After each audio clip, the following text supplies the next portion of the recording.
Peace.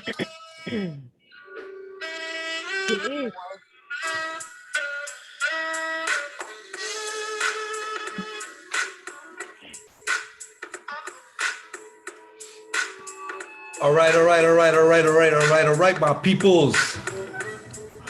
Welcome to Grunt TV. I'm your host, Malik Shabazz, and I want to welcome all you listeners out there because we have two powerful poets and artists here on the Grunt TV, and it's just so much of a pleasure and honor to have them, and actually to call them my friends. So I want to introduce Brother Max and Sister Tribal Raine out of South Carolina. Again, two powerful poets and artists. And I want to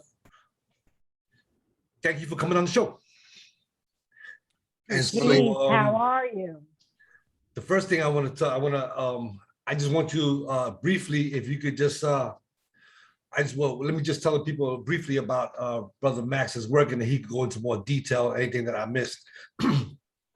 He's an abolitionist for the abolition of slavery, and he's been on that in that struggle for many years. He's also a poet, and then we have his queen, Sister Tribal Raine. She makes jewelry. I don't know if they call that a jewelry maker. But if not, you can correct me on the particular language that you use. But yeah, she does beautiful, awesome work. And I don't know if you got the message yesterday from Max, having 2 or 3 pieces that you can show the people, further a little later on in the interview. So I wanted to open it up to you. What's going on? Talk to me. Talk to the people. Peace. What's going on in South Carolina? South Kakalaki. As Malik said, I'm Max Parthis. I can't hear none of you. You can't hear me? Hello? No, you can't. Tribal, say something, or Max? Yes, Peace. 1, This 2. is Tribal. Oh, you know what? Hold up. Give me 1 Can second. you hear us now? I can hear you now, but you know what? Okay. I'm just learning this stuff, so I'm getting I'm learning as I go. I just had the volume down because I had the music up. And I'm still, like I said, I'm still trying to learn the little tricks of the trade. So again, once again, to the people, again, welcome to Grunt TV. I'm your host, Malik Shabazz, and I got 2 powerful poets out of South Carolina and artists. And I want to start with Tribal Raine and say something to the people, say greetings, say hello to the people, and tell us a little about yourself real quick. Peace. I am Tribal Raine. I am the CFO of the Paul Cuffey Abolitionist Center. I am a member of the ASNN. I am an abolitionist, a publisher, a spoken word artist, and a jewelry designer. Jewelry designer, that was the correct language. Okay. Y'all heard. And she's a multi-award winning poet and author. Okay. Thank you. That's what's up. I know sometimes we forget about trying to promote ourselves. I got that problem too. What about you, Brother Max? Peace. I'm Max Parthis. I am the co-host for Abolition Today along with Yusuf Hassan. It's a weekly podcast that we have been doing, and we speak specifically about the 13th Amendment and modern day slavery. I'm also the director or co-director for state operations for the Abolish Slavery National Network. That's the organization that has effectively and successfully changed 3 state constitutions to remove slavery language, with more than 3 dozen states following suit to do the same over the next 2 to 3 years. I'm also, like Tribal, one half of Maximum Impact Poetry. That's what her and I together are collectively known as. Multi-award winning spoken word artists and poets and authors. So we do a lot of work in activism, and we use our voices and our talents and God-given gifts to be able to help our community, our country, and our world. That's what's up. Yes, and that's I remember Toni Morrison said that the artist has the most important job in the world, because the artist is the one that tells the people that the king doesn't have any underwears. So I want to get on this thing on artists. I don't know if you've heard the news, but I'm going to bring it up, and I want to see if we take get your take on it, because Nicki Minaj just made, I don't know if you heard the big splash about what happened with her. No. Okay, well, briefly, we're going to get into that in a few, but before I do that, I want to talk about this the abolitionist movement. What do you what I mean, like, how do you intend, like, what's the uh the goal to how do you see slavery being totally abolished? Like, what needs to take place? What needs to happen for this to totally be abolished? Well, there's a number of steps that have to be taken sequentially in a specific order. So let's just talk about the first two. The first one is people have to change their minds. Like, literally, we talked about this yesterday. People think something, but because you think it, don't mean it's real or true. And what people think is that slavery was abolished in 1865, and they accept that as a truth, and they live their life that way, despite the fact that the United States has the largest prison population to have ever existed in humanity on planet Earth. That seems to just go over their heads completely. Also, despite the fact that it's still a race and class-based system that targets Black and brown bodies specifically, in a system where there is no justice that you can even expect, where our constitutional rights are being violated systemically and habitually every single day. Like the Sixth Amendment basically is a myth. Everybody's supposed to have a fair and speedy trial and a jury of your peers, as well as the right to competent counsel. But 95% of all federal cases end in a plea bargain. So how is there such a thing as a fair and speedy trial by jury of peers when you never see it? So that's just one example that happens to us all the time. And once we get into these systems where you have this 95% plea bargain rate that forces people to plead guilty to crimes they've never committed, well, the people that are doing this is a 95% white prosecutorial pool, where 83% of them are white men. So how can you expect any kind of justice in this type of double jeopardy system? You know, they get you once and they get you twice. And once you're in there, there's no guarantee you'll ever get out. People just like Louisiana, they dying in Angola. That's where you go to die. Like 95% of people never leave Angola. So that's slavery. You have to change your mind. The forced labor, the violations of people's rights as a human being and as a citizen, the denial of rights through disenfranchisement where you can't vote, but you got to pay taxes. This is modern day slavery, and it's legal, and it's allowed through the 13th Amendment's exception clause.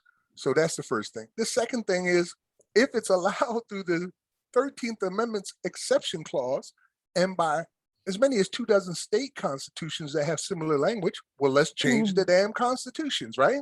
Let's make it so slavery is no longer legal. If it's no longer legal, now we can treat it as a crime, which is what it is. But every time we challenge these slave-like conditions, these badges and incidents of slavery in federal or local courts, we get told that, well, the 13th Amendment says right here that we can work your little ass to death because it's allowed through this exception, or the state constitution. So we want to have an opportunity to be able to challenge these conditions, not only in national and state laws, but international law, without that type of protection for the system of slavery. So those are the first two steps. Change your mind about what you're dealing with, because you cannot reform slavery. I don't know who you are if you think that you can tweak slavery out of existence, but that's not how it works. Slavery doesn't get reformed, it gets abolished. And we know it's legal, so we know where to abolish it from. So that's the first thing. The second thing is, let's focus our energies and our resources now on ending that, making it illegal. Will that free people immediately? No, it's not going to free people immediately, but it will make immediate changes and open doors that have never existed before. And Tribal, you could jump on this. Anybody can answer this. Do you think slavery just exists in the prison system, or is it even people that are supposedly free? Tribal, did you want to answer it? I'll let you handle that.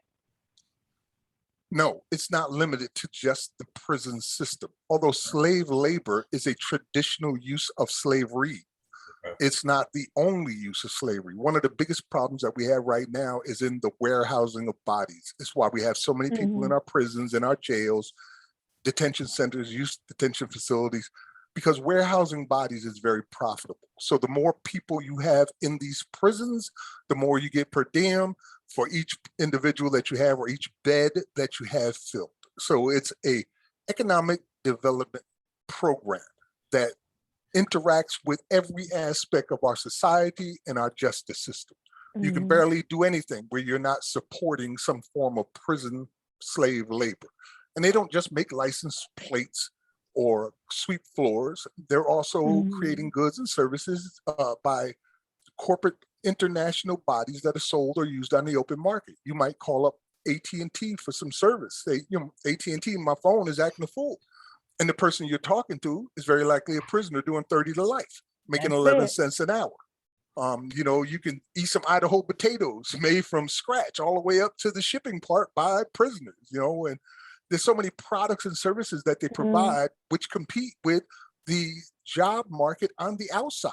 So why would you want to hire somebody at $15 an hour when you get a prisoner to do it for 11 cents an hour or 3 cents an hour?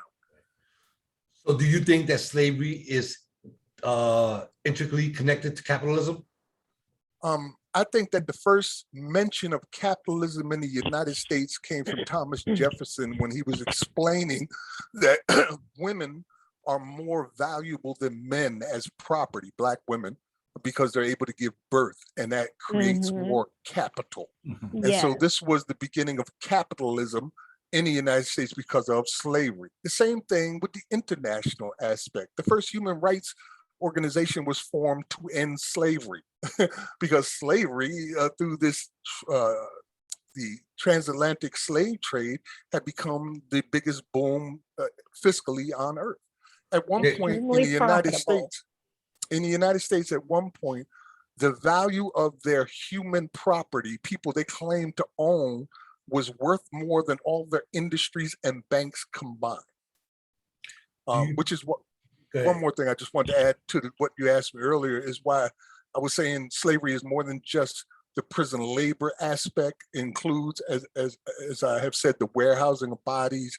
It includes adoption agencies that have contracts with prisons and jails where they can go and buy somebody's child who's given birth in prison for $3,000 or $4,000 or $5,000 in their commissary. It also includes the for-profit private probation companies where they hold you hostage if you don't pay their fines and fees. They have nothing to do with your case. They'll end up sending you right back to prison through a violation. So it applies to that. It just reaches and touches every aspect of American society, just like it did in the antebellum period. So, okay, the question is, like the whole slave system was profitable, but even though they didn't use the word capitalism, don't you think that was still capitalism? I'm not understanding the line of questioning. As I explained to you yesterday, for me, there is nothing more of a clear and present danger than slavery and genocide. Not capitalism, not Marxism, not communism. None of those things are more important to me than genocide and slavery. That is at the top of the freaking list. I'm not going to put anything as an umbrella that covers all of that because it doesn't belong in a bucket with other things. It stands alone. It's a human rights violation of the highest order. It's the reason there even exists a human rights group, because they were the first ones to end slavery. And it's one of the most worst atrocities that a man can commit upon another man, because sometimes slavery is worse than being dead. And genocide is usually right along with slavery. Now I forgot the question. Okay. Is one of the goals of the movement that you're part of to change the language in the Constitution, the 13th Amendment? That's part of the whole thing. That's part of the process. We have already introduced a joint resolution, courtesy of Senator Merkley out of Oregon and Congresswoman Nikema Williams, as well as a couple dozen other co-sponsors, that it will effectively create the 28th Amendment. And the 28th Amendment will cancel the 13th Amendment. So where the 13th Amendment says slavery is abolished, except for prisoners duly convicted, the 28th Amendment will say slavery is abolished even for punishment as a crime. Very simple statement along those lines. So that's not it verbatim, but that's the gist of what will happen. So this piece of legislation, has it been written out already in terms of? It's already been written. It's already been come from the House and the Senate. You can go to endtheexception.com and you can see more information there, as well as get the opportunity to just fill in a little piece of information about yourself, and you will be able to send a letter immediately to your state representative, as well as your local representatives requesting their support on this issue. So that's endtheexception.com. And if you're listening on phone, you can just text End the Exception to 52886, and you'll get prompted for the same thing. Okay. Do you have confidence that legislators are going to push this? I think that history. Or you think it's going to come from the people? History is going to repeat whether we want it to or not. So it's going to definitely get to the point where they have to vote on it. And the nation is going to be divided basically in half, just like it was before. Those who want slavery and those who don't. So at this point, we've already seen 2 states and their senators stand up and defend slavery. That was in Louisiana, where they voted to keep slavery just this year. Our bill was defeated by 9 white Republican senators. And also in states like Tennessee, they passed theirs. It'll be on the ballot in 2022 where you can vote to end slavery in Tennessee, but it didn't go unchallenged. And 4, again, white Republican senators stood up and explained why it was necessary for them to have this exception clause. Right. The reason I ask you that is because, you know, in COBRA, the National Coalition for Blacks for Reparations in America, we had HR 40 for many, many years. And there was a time when, what was the guy's name? Connors, who actually had he was in a position to basically bring this to the floor, and there was nothing, he was like, nobody could stop him, and he didn't do it. So the reason, that's why I asked that question, because it seems like, you know, when it comes to serious issues like reparations and the slavery, I find it kind of difficult to rely on these legislatures and bringing these bills and, you know, to the floor and to really fight there's them. 2 ancestors that have advice for all of us on in regards to that. The first is Frederick Douglass, who explained that we need to use every tool in the shed. Whether it's politics or revolution, you use every tool in the shed. And Malcolm X, who said that a man will tell you basically that he wants freedom, and then in the next breath going to tell you what he won't do to get that freedom, doesn't really want freedom. And that includes if you have to deal with the dirty things like politics, you know, whatever it takes to get that freedom. So that's where we're at on it right now. But Audre Lorde said the master's tools would never dismantle the master's house. Who the hell is Audre Lorde? I mean, I'm just saying, like, that doesn't make any sense. If the master drops a bazooka and I shoot it in his house is gonna freaking blow up. Well, that's an extreme situation. We're talking about in terms of using, I think what she means by that, or the way I interpret it, is that using the tools of the system, like the electoral system, you know, Congress people and Senate and legislators to push this. The reason I say that is because I think that, and correct me if you agree or disagree, that I think the problem is that the people, those legislators who are trying to, that say they're going to push this, like they don't have any, like they don't have a connection with the people. Like once they get into office, it's like the people don't even exist anymore. And I think that's one of the problems that we may fall into, and something in terms of, again, like abolishing slavery. Like they may tell you, okay, yeah, we do it, we'll do a bill, but like, will they really fight for it? Like I said, I'm a co-director of state operations. I'm on the phone constantly with these senators and congressmen and legislators. And some of them are really good people who want to end slavery and have gotten involved in this fight because that's the reason that they're there. They want to see slavery ended, but they're overwhelmed by opposition. You know, like I said, in Louisiana, 9 white Republican senators stood up and said, yes, let's keep slavery. And here's why. Mhm. So it's not just a simple matter of them putting a bill in and then it goes through with ease. They're Right. using what's called gag rules on us right now as part of the opposition, where we'll put in a bill about ending slavery in a particular state, and it has to go through a process of hearings through the Congress or the Senate. And they won't even schedule the freaking bills for a hearing. Like they'll completely act Mhm. like they don't exist, which means that now the will of the people can't be exercised because one person who is whatever that chairman of that committee is refuses to hear this bill and effectively kills it in that position. Mhm. You want to add something, Tribal? No, I agree with him entirely. I've been there along with the process and watched and been in some of the meetings where this has happened.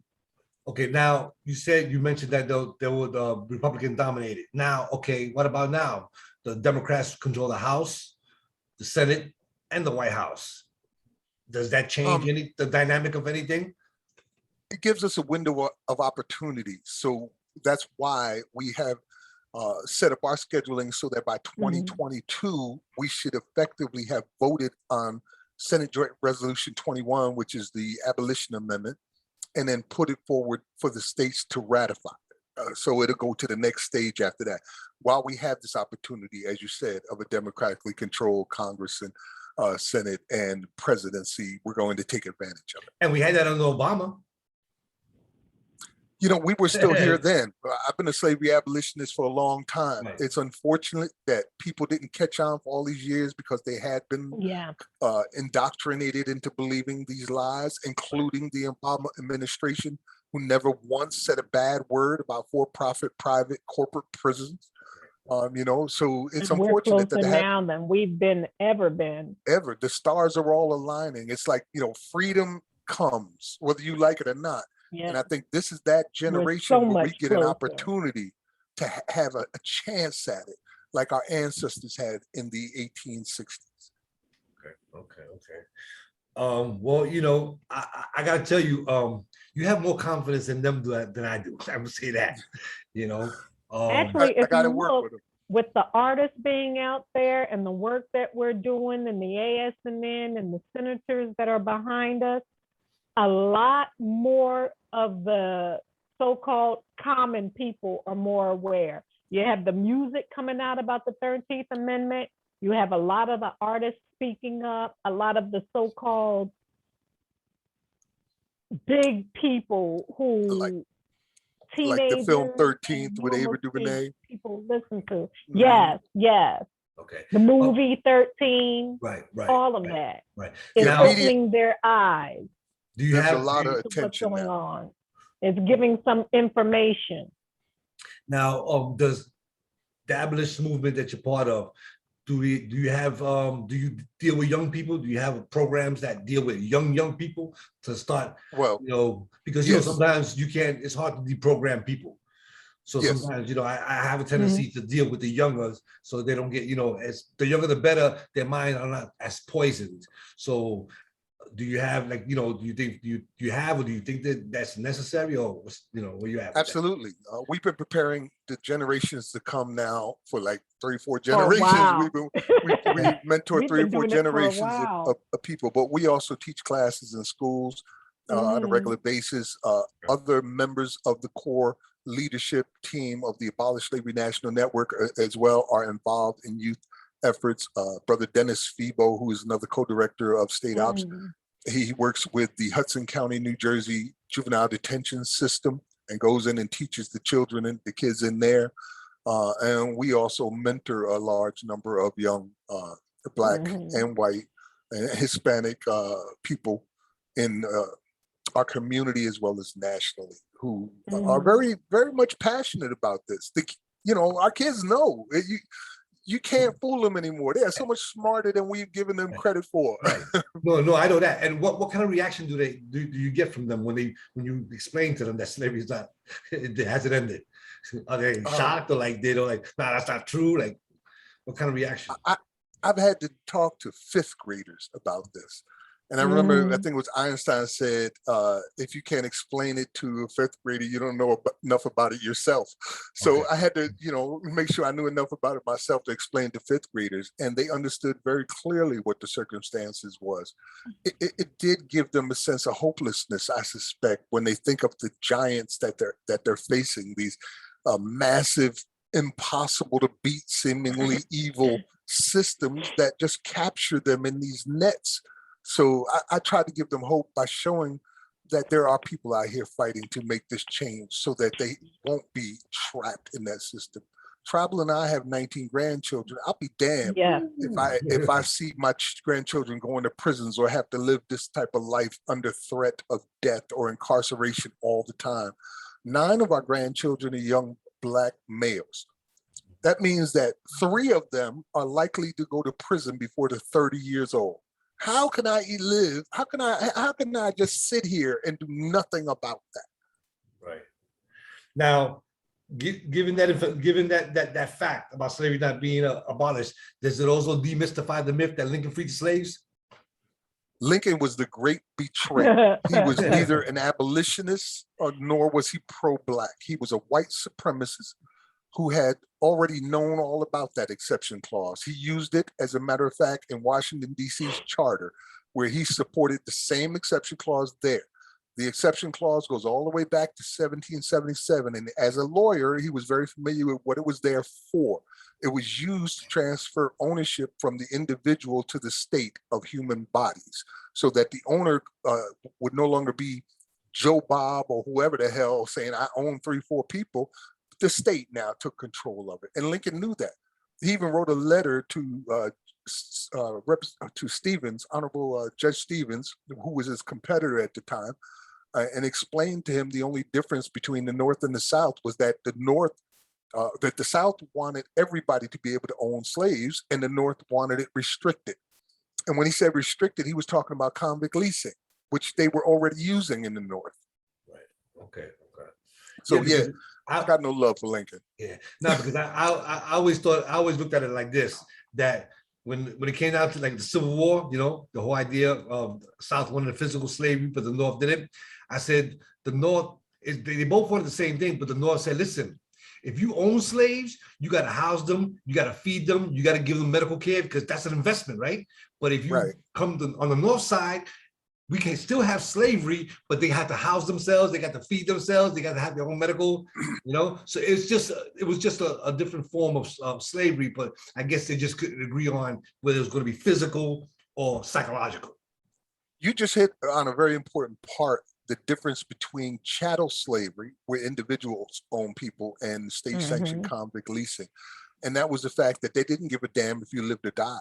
If they needed 10 workers, they went and arrested 10 Black men, women, and children. And then they sent them to these mines or wherever to work, and they would work them to death, bury them in mines. They wouldn't see the light of day and have to work in there all throughout the rest of their lives. And it didn't matter whether they lived or died. All they had to do was give the most minimum support to keep them alive. So a little bit of water, a little bit of food, and that's it. And when you passed away, they get some more. So there's a book called One Dies, Get Another by J. Mancini. It's about convict leasing from 1866 to 1928. And in that he says, the only difference between slavery and convict leasing is with criminals so plentiful, they were seen as disposable. Okay, now we're running we're running on time, so I want to shift gears real quick.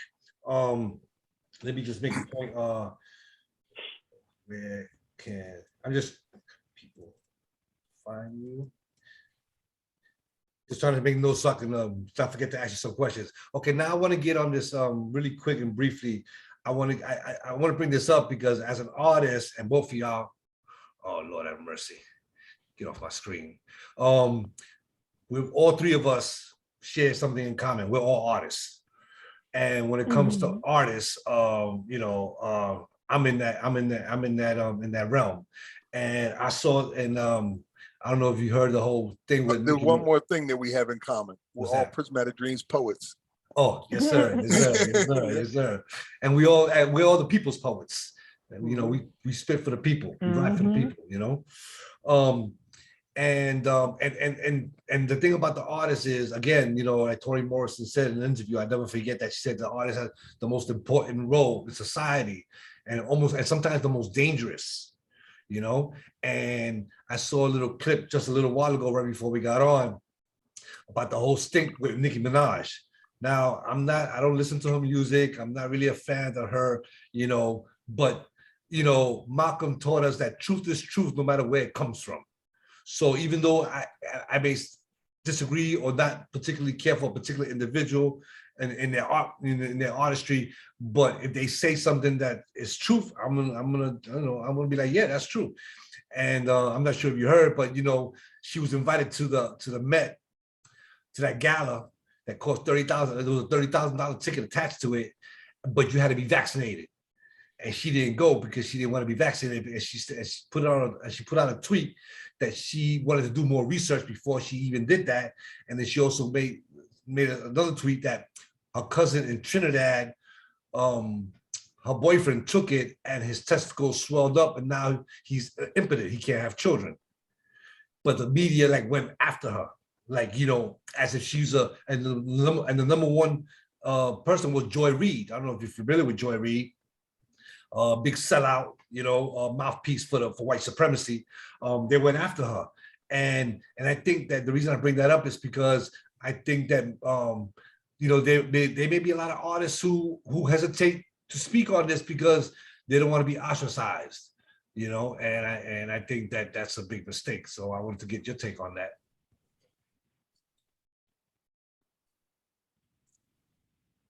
I'm weighing in my mind whether I even want to speak on the topic. Like, is it worth my Hmm. time even mentioning? Because, you just said people don't want to speak up because they feel they'll be ostracized. Well, if you're saying some dumb shit, you need to be ostracized. Like, seriously. Okay. Nobody is entitled to an opinion. You're entitled to an educated opinion. Nobody's entitled to be ignorant. So if you're speaking some ignorant stuff about, one individual swollen testicles who is the cousin of a friend's son's brother's sister who works at the mail office type thing, I mean, how does that add anything positive to the conversation? Especially if you're telling people that they should be very wary of being vaccinated in a freaking pandemic. I mean, I don't understand. Like, how is that the truth? When did that get to be the truth? Well, the reason I say that is because, given all the lies that America has told us, all of a sudden they're telling us the truth. That's the part that I don't get. They're gonna Like I keep said, it's not lying. so much. It's not. It's just the fact that artists have a role and a platform to discuss these serious issues, and to me, it's a serious issue. But Nicki Um, Minaj is not known for her no, I know insightful that. I know wisdom. that. I know that. But what I'm saying, the point is, okay, like I said, I'm not. All she said was she needed to do more research. Now the point about it, the reason I'm bringing this up is because that gremlin, that motherfucking gremlin, Dr. Fauci, he was one of the ones that was being interviewed about this incident, and he got caught. He's been caught lying. So what I'm saying is that, it's not so much on her. I'm talking about in general, artists, people who do their research, people who are skeptical of the system. Don't we have the obligation to speak up and to tell our people certain things? I mean, the people My that can't get, mentor, huh? Amiri Baraka, was my mentor, and he explained how it is our responsibility to understand how the world works because it's working on you all the time and you're in it. And that's what artists are supposed to do so that they can explain to the rest of the world, here is how the world works. And that's our duty and our responsibility. And if you're not trying to understand how the world works, he said, then you're just an ignorant person walking around being subject to any forces that might apply to you. So it's important, yes. But that part you just said about the research is even more important. You need to come to informed opinions. You just don't make things up out of air, or you go by what somebody told you or what you heard from a third, fourth, fifth person. I agree. But the thing is, like I said, again, you have to pay attention. Listen, She said, I don't want to take, she didn't tell nobody not to take it or to take She it. wants to do more research. She just said, I want to do some more research.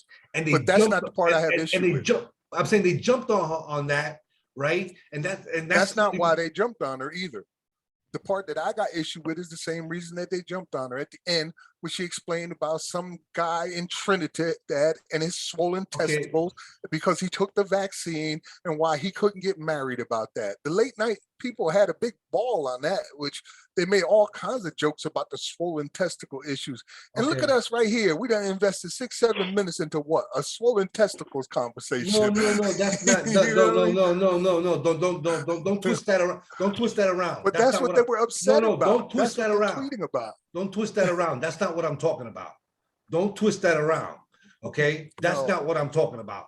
I'm talking about this system, like Kwame Ture told us that capitalism lies all of the time, not some of the time. It lies all of the time. When it tells the truth, it's the result of a double lie. So what I'm saying is that how can we, as conscious artists who do research, really sit there and believe people like that little gremlin, Dr. Fauci, and Jake Tapper, and these lying, and Joy Reid, these lying ass motherfuckers on TV. Like, why? I don't even listen to them, to be honest. I know that. But rare. Again, you said Amari Baraka said that we have to know what's going on in the world to read, because we're in it. So but you don't got to listen to liars to learn. Okay, but I'm saying if you don't listen to what the enemy is saying, like in the art of war, if you don't listen to, you don't read the enemy's word, listen to what it's saying, or read their books, then I think that you're missing a big part of it. You have to. Here's where I'm at with it. It's a pandemic. I start from that. That's a real thing. That there's almost 700,000 people who've died in this country, give or take. The numbers may not be 100% accurate, but the people are dying from a pandemic in this country. And when you have that basic information, there's some things that people don't even need to explain to you. If it's airborne, what should you do to protect yourself? If people have it all around you, what should you do to protect yourself? Do you need somebody to tell you what to do in those situations? No, it's like with a hurricane or with any other natural disaster. There's certain precautions you must take. And that's where I'm operating. Okay, well, let me push back on that real quick about the mask and everything. The Met put out a statement that anybody wants to visit the Met, regular visiting days, they have to wear a mask. Yet they had an event the other day and nobody wore a mask. So what, the mask thing is only good for the poor people and not for rich people? I mean, explain that to me. I think that everybody should be wearing a mask. Okay, but they did it. But that's what I'm saying. Look, they did it. The information is confusing. They're telling you you're supposed to wear the mask, and they put a statement out saying that anybody who wants to go to the Met has to wear a mask, but yet at the same time they had an event and nobody wore a mask. There's crazy people in this world, bro, and you know it. You live in Florida. You already know how nuts they can be, out of their mind, especially racist white supremacists. And have you ever heard of white sacrifice? White sacrifice? Yes. No. It's something the elders used to tell us about, and the examples would be how there's 1 million white people who are incarcerated, and there's 1 million black people who are incarcerated in our prisons systems. And although the numbers are skewed, where that 1 million comes from a much smaller pool than the other 1 million, it's seen as we're involved too. Now, they can afford to lose 50 million people. 50 million people in the white community in America could die tomorrow, right? And they'd still have 220 or 230 million left. If we lose 50 million people, we're extinct. We're gone. It's over. So we can't afford to be as stupid as they're being. We can't afford to take the risks that they're taking because we don't have as many people to lose. And the black communities, the brown communities, poor communities, homeless communities are all being vastly affected by this pandemic more than anyone else, because the medical health system has failed them over and over again. We don't get no protection from the police. Our community leaders like mayors and governors have no F's to give about our lives because, black lives don't matter to most of them. All lives matter, not black lives matter. So we can't afford to make the mistakes that they're making. And to see, this is mind-blowing to me. Like I used to say, I saw the Women's March, right? And we saw white supremacist women marching with Black activists for no other reason than they share a vagina. That they're women. So that's what they was marching side by side. And I said, if I ever see men do that, I'm done. I'm leaving Earth. Stop it. I'm getting the hell off. But if I see white men who are white supremacists, racists out there marching next to Black activists, we are done. You know what I mean? Okay. But look at where we at right now. Okay. We are literally repeating Alex Jones's narratives. We're repeating David Icke's narratives. We're repeating all of the Trump's narratives as Black people, saying it like it's fact and true when the source of the information is your enemy. Well, you know what's funny, because and after this we're gonna end because we're gonna switch gears And Tribal again. sitting here like going like, y'all don't even want to talk to me. Can you ask me some tribal stuff? Oh, no, I'm fine. No, I am perfectly I need you to talk too. But I see where you're at. But anyway, it's funny you mentioned that, because there's a new documentary coming out on PBS on Muhammad Ali, and in that trailer, Muhammad Ali's reading. I think he wrote a poem. I think it was a poem or something. But he said that sometimes your friend does you in and your enemy helps you. Okay, that's not, it's pretty much, that's how he said it. I don't know exactly how he put it, but basically that was it. So sometimes the information may be coming from your enemy, but it's the true information, and your friend is the one that's giving you the bad information.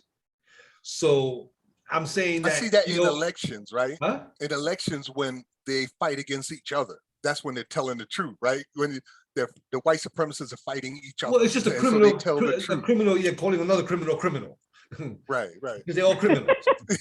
That's what I'm saying. And that's the big, right. That's the biggest thing, right? It's like, no, you did this. Like when they doing the when they were running for, they had the presidential debate, and oh, you did this and you did this. I mean, it's a criminal calling a criminal.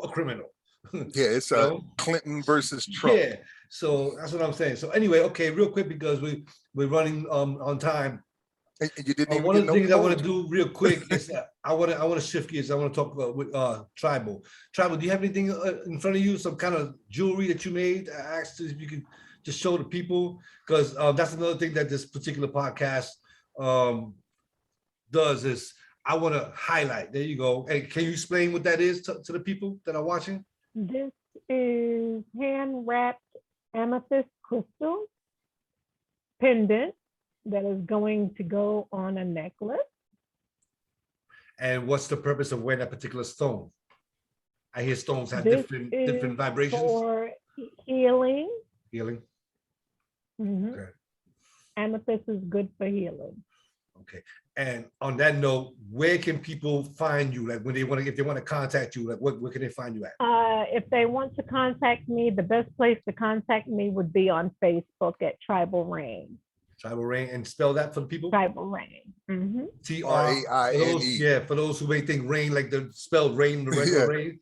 That's what I'm saying. So R-A-I-N-E. Rain with the E, people. Okay, and I'm also on Instagram. Same thing. Tribal Raine. And what's your Instagram handle? Same thing. Same thing. Tribal Raine. Tribal Raine. Okay, Brother Max, what about you? Where can people find you, and where can they find more information on the abolitionist movement? If you say my name 5 times, no, I'm Candyman. Right. Beware. I'm at Max Parthas everywhere. MaxParthas. Email is abolitionistcenter@gmail.com. A couple websites that you really should check out is the Abolish Slavery National Network, which is at abolishslavery.us. Join the fight and help us to end slavery in the United States and abroad by going to endtheexception.com. And please check out our podcast, our weekly podcast, where we break this thing down like a science. Yes, they do. abolitiontoday.org. And we also include music and poetry into the presentation. So it's usually just awesome. You've got to experience it. There's nothing else like it out there. Well, wonderful believe it or not, archive. I'm sorry? Wonderful archive. Yes, actually, I was on it yesterday, and I didn't see. I was out on my balcony, and I live on it's a main street, so I wasn't able to hear. But I was listening to the one on 9/11. It was what was the title? Something 9/11. Was it? Yeah. I forget what our title was COVID last week. It was something on 9/11. Yeah. I'm gonna re-listen to it because 9/11 is an issue that's close to my heart because one, I'm from New York. Two, is because the magnitude of that crime. The magnitude of that crime. It's one in the 21st century, one of the biggest, or was it 20th century? The biggest crime so far, right? Well, one of the biggest. That's the biggest. I mean, that was that. One of the biggest crimes. Yes. We didn't even talk about 9/11 in that show. It was No.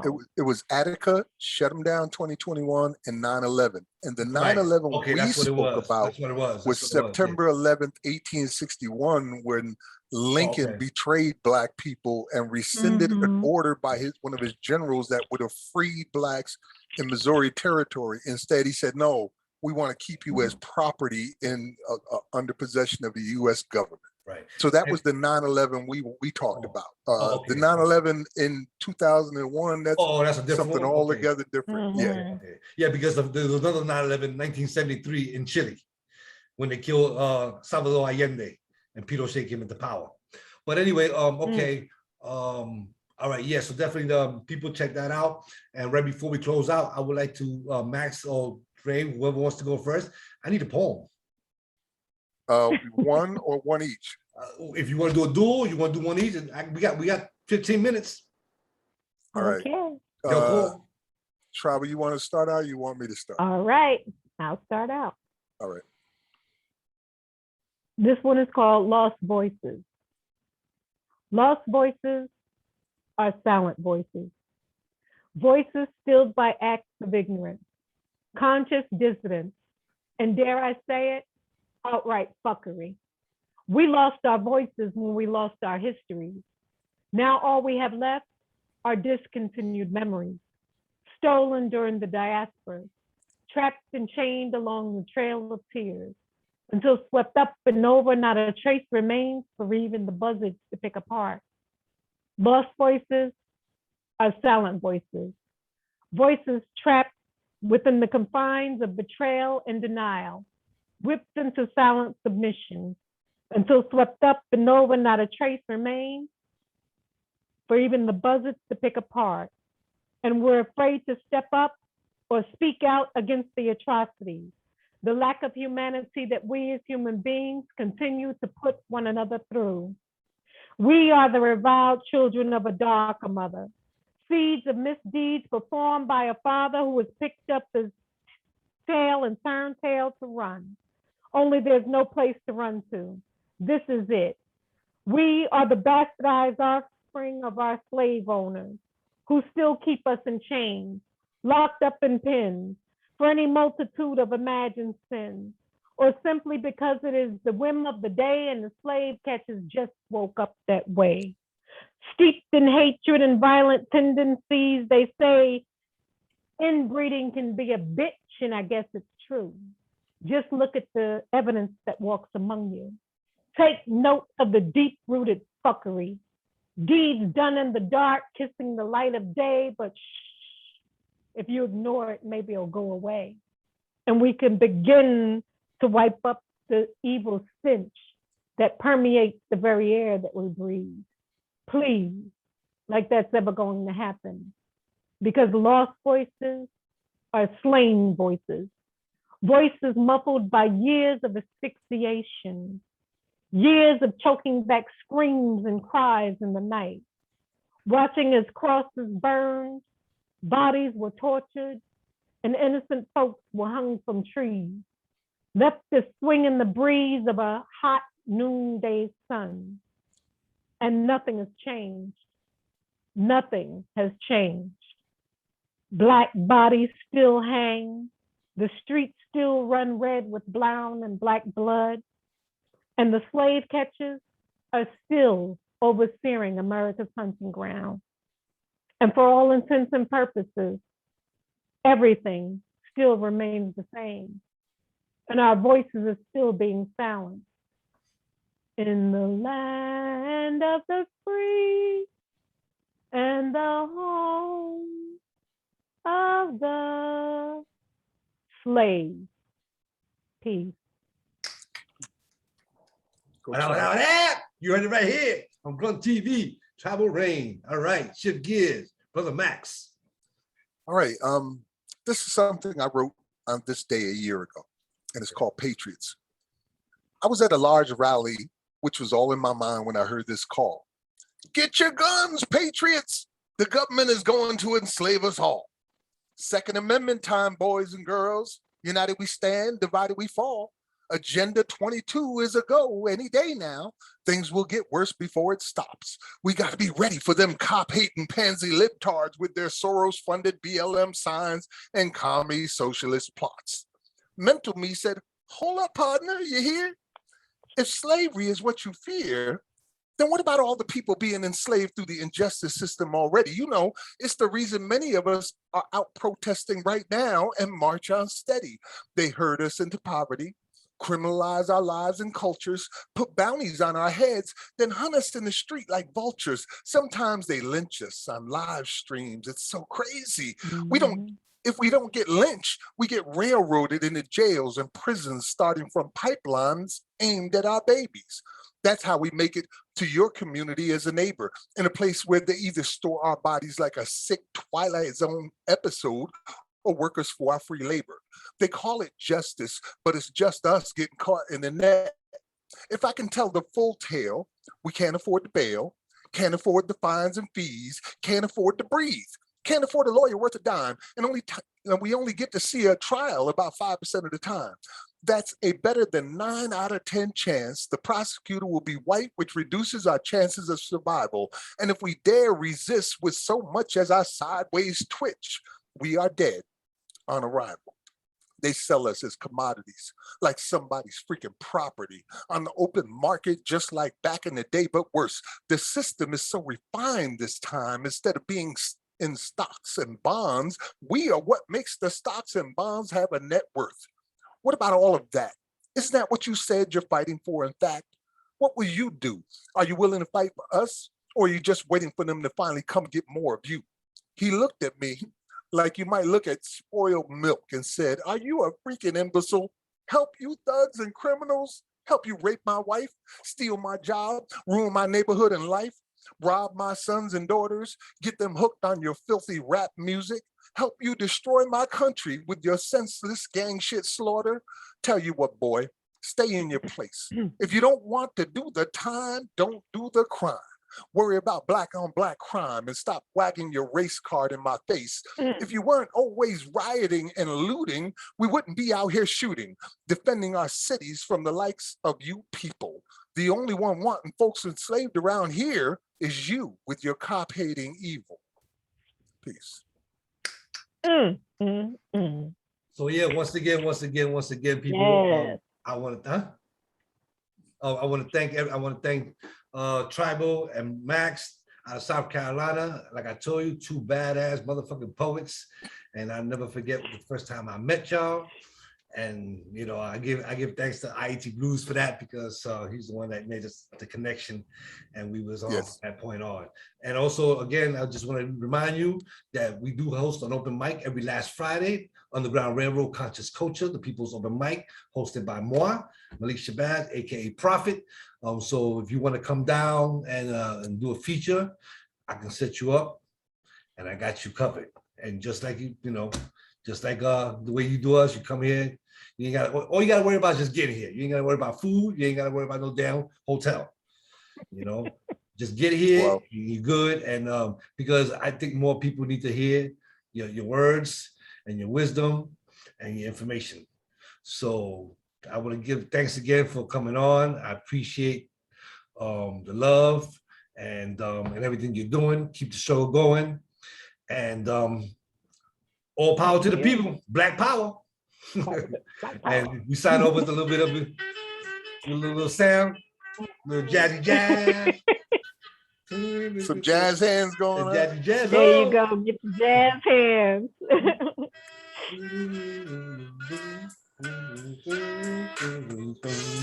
What?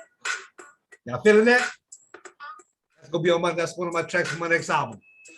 There you go. All right.